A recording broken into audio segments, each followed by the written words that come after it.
ഇന്നൊരു ഊണ് കഴിച്ചാലോ? നല്ല നാടൻ മലയാളി ലഞ്ച്. ഇലയിൽ വിളമ്പിയ മീൻ കറിയും തോരനും മീൻ പൊരിച്ചതും കക്കയിറച്ചിയും മോരും ഒക്കെ ആയിട്ടൊരു സിമ്പിൾ ആൻഡ് ഹെൽത്തി ആയിട്ടുള്ളൊരു മലയാളി ലഞ്ച്. നമ്മുടെ മലയാളി ലഞ്ച് എന്ന് പറയുന്നത് ഒരു ഹോൾസം ഹെൽത്തി മീലാണ്. പക്ഷേ അത് വേണ്ട രീതിയിൽ ശ്രദ്ധിച്ച് കഴിക്കണം. ക്വാണ്ടിറ്റി ഒന്ന് ശ്രദ്ധിച്ചാൽ മതി. ഇന്നത്തെ മെനുവിൽ വന്ന ഐറ്റംസ് ഇവരൊക്കെയാണ്. നല്ല നാടൻ നെയ്മത്തി, ചീര, കക്കയിറച്ചി, കേരമീൻ, പിന്നെ മോരും ഒക്കെ ആയിട്ടൊരു പിടിപിടിക്കാം. ഈ മീനൊക്കെ ശരിയാക്കി തന്നത് എൻ്റെ വെസ്റ്റ് ബംഗാളുകാരി സഹായിയാണ് കേട്ടോ. ആദ്യം നമുക്ക് ചോറ് വയ്ക്കാം. ചോറ് വയ്ക്കാനായിട്ട് ഞാൻ റൈസ് കുക്കറിലാണ് വയ്ക്കാറ്. ഒരു കലത്തിൽ വെള്ളം തിളപ്പിച്ചിട്ട് 1.5 ഗ്ലാസ് മട്ടേരിയിട്ട് തിളപ്പിച്ച് റൈസ് കുക്കറിൽ അടച്ച് വയ്ക്കും. അപ്പോഴേക്കും ഒരു 2 മണിക്കൂറിനുള്ളിൽ തന്നെ ഇത് വെന്ത് കിട്ടും. പെട്ടെന്ന് വേവുന്ന അരിയാണ് കേട്ടോ. അതവിടെ ഇരിക്കട്ടെ, നമുക്ക് ബാക്കി പണി നോക്കാം.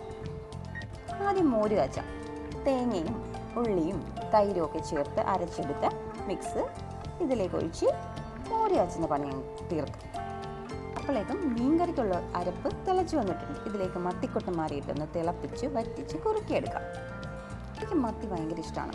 മത്തി ഇഷ്ടമുള്ളവരുണ്ടെങ്കിൽ കമൻറ്റ് ചെയ്യണേ. ഇനി ചില്ലറക്കാരനല്ല കേട്ടോ, ഒമേഗ 3 ഫാറ്റി ആസിഡിൻ്റെ മെയിൻ ഉറവിടമാണ് മത്തി. പിള്ളേർക്കൊക്കെ നല്ലതാണ്. എൻ്റെ പിള്ളേരൊക്കെ കഴിക്കും. അടുക്കളയിൽ പെരുമാറുന്ന അമ്മമാരൊക്കെ ഒരു മൾട്ടി ടാസ്കറാണ്. ഞാനും അതുപോലെ ഒരു മൾട്ടി ടാസ്കറാണ്. എനിക്ക് ഒരുപാട് നേരം നിന്ന് പണിയെടുക്കുന്നത് ഇഷ്ടമല്ല. അതുകൊണ്ട് 3 ഗ്യാസ് ബർണറും ഓണായിരിക്കും.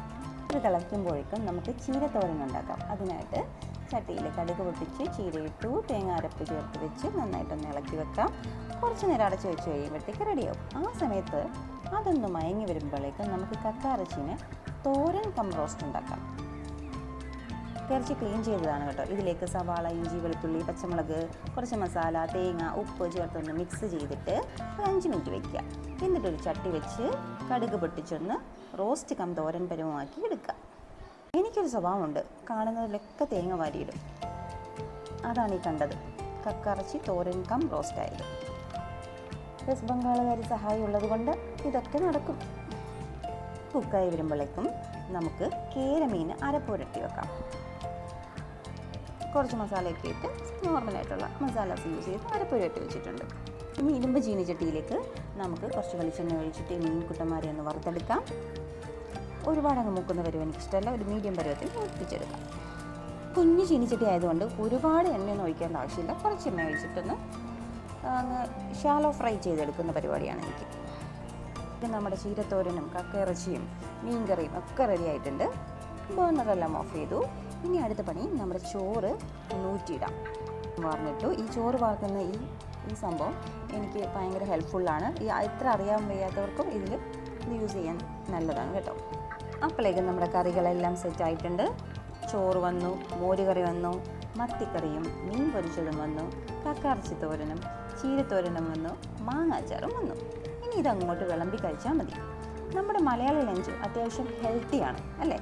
കാർബോഹൈഡ്രേറ്റിന് ചോറുണ്ട്, പ്രോട്ടീന് ഫിഷ് ഉണ്ട്, അതിൻ്റെ കൂടെ W3 ഫാറ്റി ആസിഡുമുണ്ട്, പ്രോബയോട്ടിക്കിനായിട്ട് മോരുകറിയുണ്ട്, മാങ്ങാച്ചാറുണ്ട്, പിന്നെയും പ്രോട്ടീനും ഫാറ്റും കാൽഷ്യം ഒക്കെ ആയിട്ട് കക്കയിറച്ചിയും മീൻ വറുത്തതുമുണ്ട്. പിന്നെ നമ്മുടെ ഫൈബർ കുട്ടനായിട്ട് ചീരത്തോരനും ഉണ്ട്. എല്ലാവരും ആയില്ലേ? കാർബ്, ഫൈബർ, പ്രോട്ടീന് എല്ലാവരും ആയില്ലേ? അതാണ് ഞാൻ പറഞ്ഞത്, നമ്മുടെ മലയാളി ലഞ്ച് ഒരു ഹെൽത്തിയാണ്. പക്ഷേ അത് വേണ്ട രീതിയിൽ ശ്രദ്ധിച്ച് കഴിക്കണം. ക്വാണ്ടിറ്റി ശ്രദ്ധിച്ചാൽ മാത്രമേ അതൊരു ഹെൽത്തി ഓപ്ഷൻ ആവത്തുള്ളൂ കേട്ടോ. അല്ലെങ്കിൽ മമ്മൂട്ടി പറഞ്ഞ പോലെ മരുന്ന് പോലെ ഭക്ഷണം കഴിച്ചില്ലെങ്കിൽ ഭക്ഷണം പോലെ മരുന്ന് കഴിക്കേണ്ടി വരും. അപ്പോൾ എല്ലാവരും ശ്രദ്ധിക്കണേ. ബൈ.